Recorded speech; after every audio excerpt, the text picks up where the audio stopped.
The Seattle Autonomous Zone seems to finally be coming to an end, and it's taken long enough. There has been violence and businesses have been threatened throughout this time.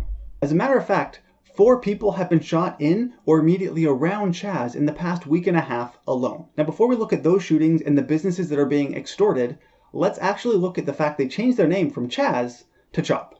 You see, in my previous video, it was still called Chaz, the Capitol Hill Autonomous Zone. But I guess they realized that was a stupid name, and now they're calling it CHOP, the Capitol Hill Occupied Protest. It doesn't really change anything else about them. They're still occupying a section in a major US city, claiming that they're kind of essentially above the law, but they've changed to a snazzier name, I guess? I don't know. Regardless, the mayor has finally come out and said that they need to get rid of Chaz. On Tuesday of this week, she said they will dismantle Chaz. And this was following 2 shootings in the past 48 hours. She says, "It's time for the people to go home. It is time for us to restore Cal Anderson and Capitol Hill so it can be a vibrant part of the community." So the mayor is finally admitting now that maybe this occupied section in Seattle is going to negatively affect people's lives, including the businesses who are located in Capitol Hill Zone.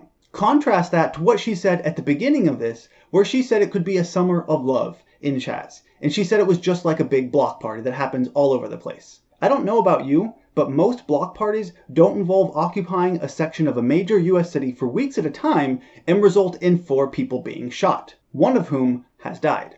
That doesn't sound like any block party I'd want to go to. As a result of all of these shootings and all of this unrest, it seems that CHOP is on its way out. One of the victims of these shootings is thanking the protesters for saving his life, while at the same time saying the cops didn't do enough. His name is Dejong Young, and he is complaining that the cops did not act fast enough when he was shot as he was leaving Chaz. So he wasn't in Chaz itself, but he says that as he was leaving, a group of men decided to call him racial slurs and eventually shot him. Now, thankfully, he is recovering from these injuries. But it doesn't change the fact that he is essentially blaming the cops, of all people. This is what he says. "I understand everyone's going to say, oh, it was the Chaz zone and y'all asked for the police not to be there, so don't act like y'all need them now. But technically, I was outside that area. I was in Seattle streets. So what's the excuse now?" First, I want to point out he said Chaz zone, which is redundant because Chaz stands for Capitol Hill Autonomous Zone. You think that as a resident of Chaz, he would have known that. But let's get to the real meat of what he said. He's saying it's the cops' fault because he wasn't inside Chaz proper, so they should have been there faster. But that doesn't make any sense. The nearest police precinct where he was certainly within the occupied zone. That's how this all started. The Chaz protesters took over the police precinct inside Capitol Hill, which means the nearest police precinct is not going to be that close. So of course it's going to take the police longer to get to you because you've taken over where they were stationed. But the real excuse is not just because they were farther away, it's because the police were being hindered by other protests. The Seattle police released 5 minutes of video footage showing that they were being blocked by protesters as they tried to investigate and come to help. So these protesters prevented emergency responders from getting to the victim in the first place.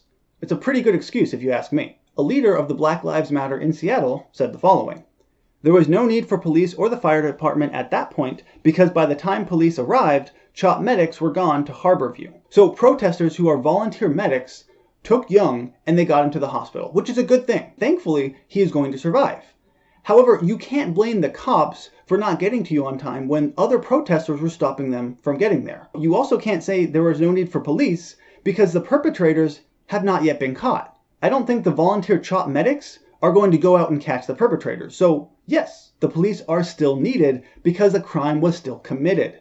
In spite of all of this, I have seen a few articles claiming that Young actually wants to sue the police for not responding on time, which is just completely insane if that's true. And somehow he is still holding fast to his belief that the police need to be defunded. Maybe he's suing them so he can take away their money and try to fund them himself. I don't know. Either you don't need the police and they didn't need to show up in the first place, or they should have shown up and you shouldn't defund them. It's not just violent shootings that are happening in Chaz. Businesses are also being extorted. Now, initially, there were reports that businesses were being extorted, but there was no substantial evidence, and so the police chief had to walk it back and said, actually, this isn't really happening. We don't have any real evidence.